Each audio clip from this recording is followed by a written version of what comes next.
नमस्कार, अरुणाचल समाचार में आपका स्वागत है। मैं हूं गुरी शोभा। आइए बुलेटिन में सबसे पहले देखते हैं मुख्य समाचार। राष्ट्रीय जनतांत्रिक गठबंधन एनडीए के प्रत्याशी जगदीप धनखड़ होंगे देश के 14वें उपराष्ट्रपति। पिछले 6 उपराष्ट्रपति चुनावों में श्री धनखड़ का जीत का अंतर सबसे अधिक। गुरुवार को लेंगे उपराष्ट्रपति पद की शपथ। राष्ट्रपति, प्रधानमंत्री, अरुणाचल के राज्यपाल और मुख्यमंत्री ने दी बधाई। प्रधानमंत्री नरेंद्र मोदी की अध्यक्षता में नई दिल्ली में नीति आयोग की शासी परिषद की हुई बैठक में अरुणाचल के मुख्यमंत्री पेमा खांडू सहित देश के कई राज्यों के मुख्यमंत्रियों ने लिया हिस्सा। फसल विविधीकरण और राष्ट्रीय शिक्षा नीति के कार्यान्वयन जैसे मुद्दों पर हुआ विचार विमर्श। आज मनाया जा रहा है 8वां राष्ट्रीय हथकरघा दिवस। हथकरघा दिवस के अवसर पर प्रधानमंत्री ने स्टार्टअप की दुनिया से जुड़े सभी युवाओं से मेरा हथकरघा मेरा गौरव अभियान में भाग लेने का किया आग्रह। ईटानगर के डीके कन्वेंशन सेंटर में आयोजित किया जा रहा है राष्ट्रीय हथकरघा दिवस कार्यक्रम। राष्ट्रीय जनतांत्रिक गठबंधन एनडीए के प्रत्याशी जगदीप धनखड़ देश के 14वें उपराष्ट्रपति चुने गए हैं। श्री धनखड़ को 528 वोट मिले, जबकि उनकी प्रतिद्वंदी विपक्षी उम्मीदवार मार्गरेट आल्वा ने 182 वोट प्राप्त किए। श्री धनखड़ ने शनिवार को हुए उपराष्ट्रपति चुनाव में कुल पड़े वैध मतों में से 72.8% वोटों के साथ शानदार जीत हासिल की। उपराष्ट्रपति पद के लिए पिछले 6 चुनावों में श्री धनखड़ का जीत का अंतर सबसे अधिक रहा। श्री धनखड़ बृहस्पतिवार को उपराष्ट्रपति पद की शपथ लेंगे। मौजूदा उपराष्ट्रपति एम वेंकैया नायडू का कार्यकाल बुधवार को समाप्त होगा। राष्ट्रपति द्रौपदी मुर्मू, उपराष्ट्रपति एम वेंकैया नायडू, प्रधानमंत्री नरेंद्र मोदी, अरुणाचल प्रदेश के राज्यपाल डॉक्टर बी.डी. मिश्रा, मुख्यमंत्री पेमा खांडू सहित कई केंद्रीय मंत्रियों और अन्य नेताओं ने उपराष्ट्रपति चुनाव में जीत पर श्री धनखड़ को बधाई दी है। द्रौपदी मुर्मू ने अपने शुभकामना संदेश में कहा कि जगदीप धनखड़ को भारत के उपराष्ट्रपति चुने जाने पर बधाई। सार्वजनिक जीवन के आपके लंबे और समृद्ध अनुभव से राष्ट्र को लाभ होगा। प्रधानमंत्री नरेंद्र मोदी ने जगदीप धनखड़ को उनके आवास पर जाकर बधाई दी। पीएम मोदी ने उन्हें पुष्प गुच्छ भेंट किया। पीएम मोदी ने नवनिर्वाचित उपराष्ट्रपति के साथ बातचीत भी की। देश के 14वें उपराष्ट्रपति पद के लिए निर्वाचित हुए जगदीप धनखड़ वो शख्सियत हैं जिनके पास कानून और सियासत का लंबा अनुभव रहा है। जहां एक ओर वे 1987 में राजस्थान उच्च न्यायालय के अध्यक्ष निर्वाचित हुए, वहीं 1989 में झुंझुनू से लोकसभा का चुनाव जीतकर अगले ही साल चंद्रशेखर की सरकार में मंत्री भी बने। जगदीप धनखड़ बाद में कांग्रेस में शामिल हो गए, लेकिन नीतियों से नाखुश होकर उन्होंने 2003 में बीजेपी का दामन थाम लिया। वे 1993 से 1998 के बीच अजमेर की किशनगढ़ विधानसभा से विधानसभा के सदस्य रहे। राजस्थान की किसान पृष्ठभूमि से आने वाले जगदीप धनखड़ का जन्म राजस्थान जिले के झुंझुनू जिले के किठाना गांव में 18 मई 1951 को हुआ। साल 1979 में उनका विवाह सुदेश धनखड़ से हुआ। धनखड़ की शुरुआती पढ़ाई गांव के ही सरकारी स्कूल में हुई।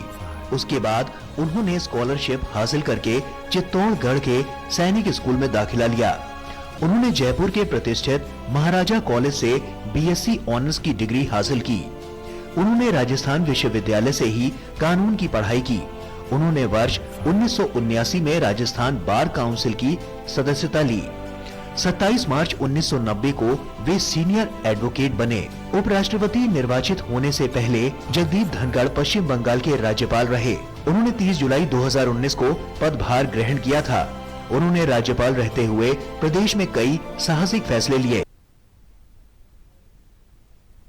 प्रधानमंत्री नरेंद्र मोदी ने आज राष्ट्रपति भवन के सांस्कृतिक केंद्र में नीति आयोग की शासी परिषद की 7वीं बैठक की अध्यक्षता की।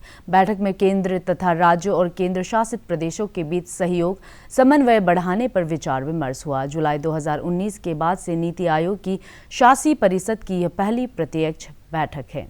यह परिषद राज्य और केंद्र शासित प्रदेशों के सक्रिय भागीदारी के साथ राष्ट्रीय प्राथमिकताओं और रणनीतियों के बारे में साझा दृष्टिकोण विकसित करने वाली प्रमुख संस्था है। यह परिषद अंतर क्षेत्रीय, अंतर विभागीय और संघीय मुद्दों पर चर्चा करने का एक मंच प्रदान करता है। बैठक की कार्यसूची में कौशल विविधीकरण और तिलहन दलहन तथा कृषि समुदाय के आत्मनिर्भर बनाने, राष्ट्रीय शिक्षा नीति का कार्यान्वयन और शहरी शासन शामिल है। यह परिषद प्रत्येक विषय पर परिणाम आधारित कार्य योजना को अंतिम रूप देने का प्रयास करेगी। इस बैठक में मुख्यमंत्री पेमा खांडू सहित कई राज्यों के मुख्यमंत्रियों और केंद्र शासित प्रदेशों के प्रतिनिधियों ने हिस्सा लिया। मुख्यमंत्री पेमा खांडू ने कहा है कि प्रधानमंत्री नरेंद्र मोदी के नेतृत्व में अरुणाचल प्रदेश में रोड, रेल, एयरवेज और मोबाइल कनेक्टिविटी के क्षेत्र में उल्लेखनीय प्रगति हुई है। नई दिल्ली में एक निजी टीवी चैनल के साथ इंटरव्यू में श्री खांडू ने कहा कि पिछले 6 वर्षों में अरुणाचल प्रदेश में 1800 किलोमीटर रोड नेटवर्क का विस्तार हुआ है। 6 years as Chief Minister of the state. Firstly, Arunachal Pradesh, it is of course no doubt a very beautiful state, and if I'm allowed to speak something about Arunachal, then it is the biggest state of entire Northeast, and also the Northeast of the Northeast. So Northeast was totally a neglected chapter from Government of India level. वहाँ पे जो development का जितने भी जो काम है काफ़ी स्लो से जाता था, करप्शन का लेवल काफ़ी हाई था वहाँ पे जी। सो इन ए वे नॉर्थ ईस्ट के बारे में लोग जानते भी नहीं था। तो आप सोचिए कि नॉर्थ ईस्ट का ये हाल है तो अरुणाचल का और भी क्या हाल होता होगा, क्योंकि Arunachal is the north east of north east. So जब मैंने टेक ओवर किया इस स्टेट अरुणाचल राज्य को, it was very challenging for me जी, and also side by side काफ़ी अपॉर्चुनिटी भी था चीज़ों को सुधारने के लिए और बहुत सारा काम करने के लिए। तो इन 6 सालों में काफ़ी सारा काम हुआ है और काफ़ी तरक्की हुआ है और हर एक सेक्टर्स में डेवलपमेंट आया हुआ है। और फोकस कहाँ रहा है जी? हमारा जो फोकस एरिया है, क्योंकि अरुणाचल जैसे मैंने कहा it is the biggest state of north east and also it's an mountain state, hill state है।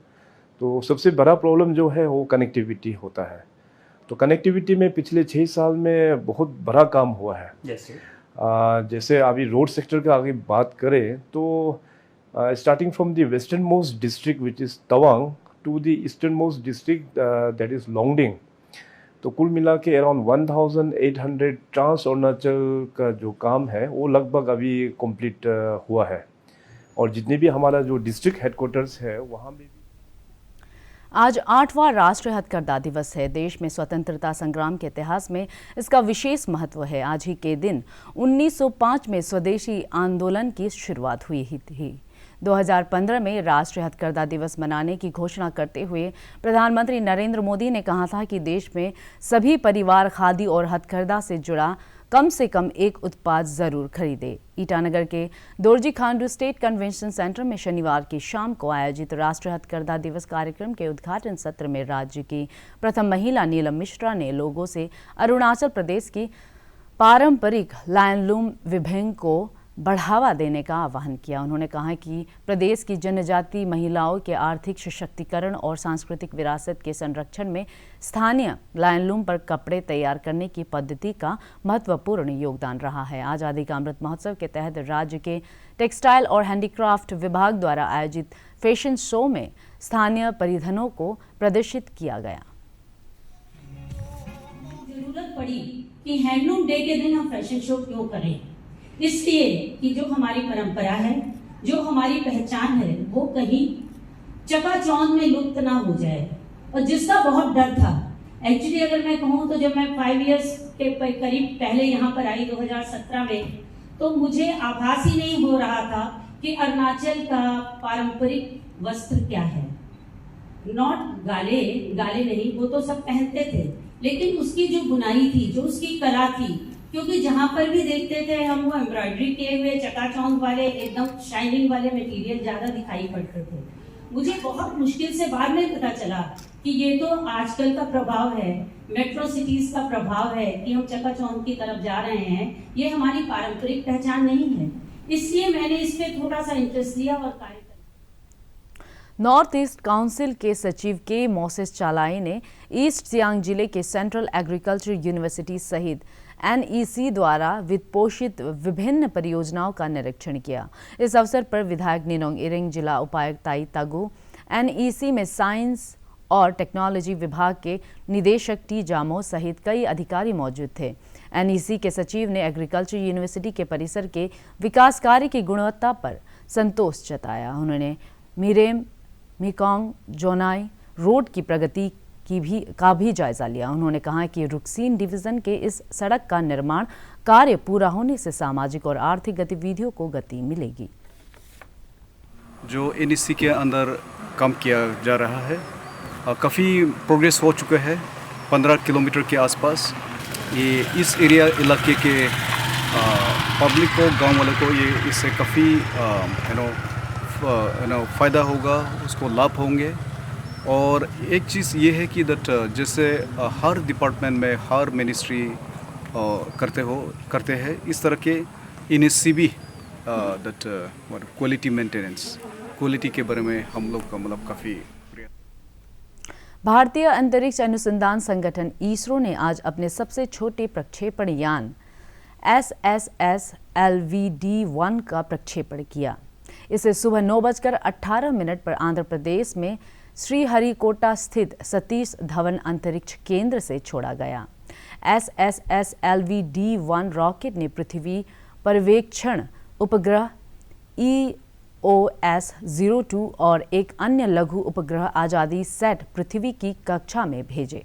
आजादी सेट को स्पेस किड्स इंडिया की छात्राओं ने तैयार किया। आजादी सेट में 75 पेलोड लगे हैं। देश के 75वें स्वतंत्रता दिवस के सिलसिले में देश भर के 75 सरकारी ग्रामीण स्कूलों की 750 छात्राओं ने इस उपग्रह को बनाने में भागीदारी की।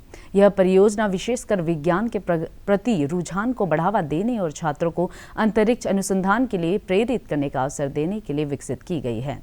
34 मीटर लंबा, लगभग 120 टन वजन का यह रॉकेट अधिकतम 500 किलोग्राम सामग्री ले जाने में सक्षम है।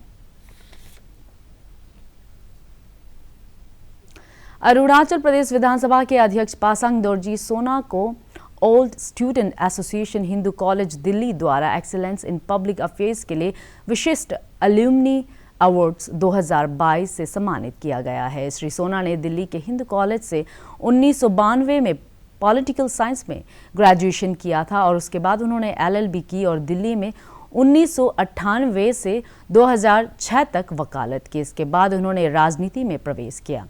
अपने एक ट्वीट में विधानसभा अध्यक्ष ने कहा है कि वरिष्ठ जजों, खिलाड़ियों, मीडिया और कॉरपोरेट जगत के बीच इम्तियाज अली द्वारा उन्हें मिले इस पुरस्कार से संबंधित साइटेशन पढ़ना मेरे लिए गर्व की बात है।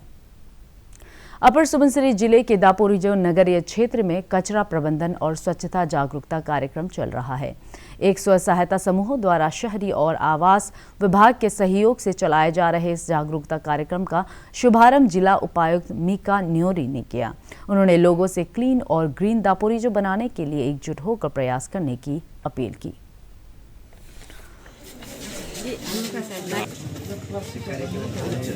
आपके लिए एक साथी होगा।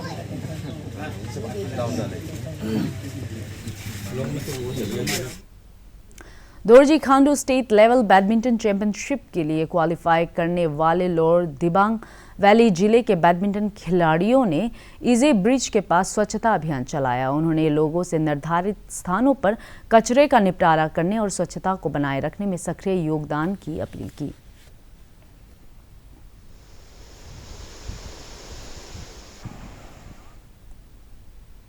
लेपारादा जिले के बासार में आयोजित एक कार्यक्रम में वरिष्ठ नागरिकों ने जिला उपायुक्त ममता रिबा और सभी विभागों के प्रमुखों के साथ संवाद किया। इसका उद्देश्य सबके सहयोग से लेपारादा जिले को ऐसा आदर्श जिला बनाना है जिसमें कानून व्यवस्था, अनुशासन, समानता, भाईचारा, सामाजिक सौहार्द और संपन्नता हो। इस अवसर पर विभिन्न विभागों के प्रमुखों और वरिष्ठ नागरिकों ने जिले के विकास को लेकर अपने सुझाव दिए। राजधानी ईटानगर के जोलांग पंचायत में जानवरों के सड़कों और सार्वजनिक स्थानों पर खुला घूमने की शिकायत को लेकर Juli valley youth welfare association ने एक दिशा निर्देश जारी किया है। इसके तहत सड़कों और सार्वजनिक स्थानों पर पशुओं को घूमते हुए पाए जाने पर उन्हें जब्त कर लिया जाएगा और पशु मालिक द्वारा 48 घंटे के भीतर क्लेम करने और जुर्माने की राशि जारी करने के बाद ही पशु को छोड़ा जाएगा। भारत का शानदार स्वाधीनता संघर्ष आधुनिक विश्व के महानतम संघर्षों में से एक है। दूरदर्शन समाचार द्वारा प्रसारित किए जा रहे आज़ादी का सफर में आज हम बात करेंगे गुरुदेव रविंद्रनाथ ठाकुर के बारे में।